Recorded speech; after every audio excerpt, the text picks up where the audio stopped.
Present continuous tense എവിടെയാണ് നമ്മൾ ഉപയോഗിക്കാറുള്ളത്? സ്ട്രക്ചർ എന്താണ്? ഒരു സെന്റൻസിൽ വരുമ്പോൾ നമ്മൾ എന്തൊക്കെ കാര്യങ്ങൾ ശ്രദ്ധിക്കേണ്ടതുണ്ട്? വിശദമായി നോക്കാം.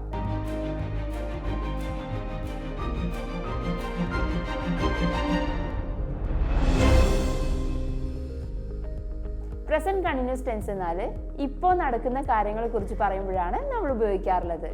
നമ്മൾ പറയാറില്ലേ, ഞാൻ പഠിക്കുകയാണ്, അവർ കളിക്കുകയാണ്, ഞങ്ങൾ സംസാരിച്ചുകൊണ്ടിരിക്കുകയാണ് എന്നൊക്കെ. ഇങ്ങനെയുള്ള സിറ്റുവേഷൻസിലാണ് നമ്മൾ പ്രസന്റ് കണ്ടിന്യൂസ് ടെൻസ് ഉപയോഗിക്കാറുള്ളത്.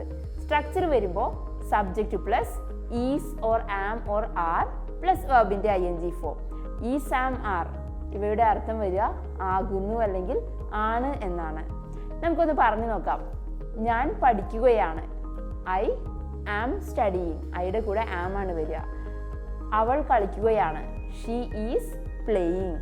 അവർ സംസാരിക്കുകയാണ്, ദേ ആർ സ്പീക്കിംഗ്.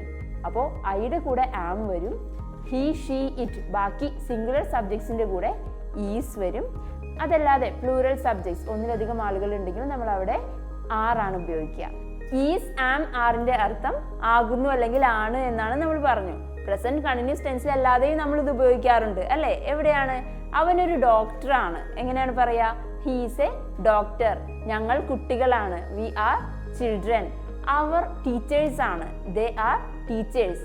ഓക്കെ, അപ്പോൾ കൂടുതൽ എക്സാമ്പിൾസ് നിങ്ങൾ ക്രിയേറ്റ് ചെയ്തിട്ട് താഴെ കമൻറ്റ് ചെയ്യുക. Thank you.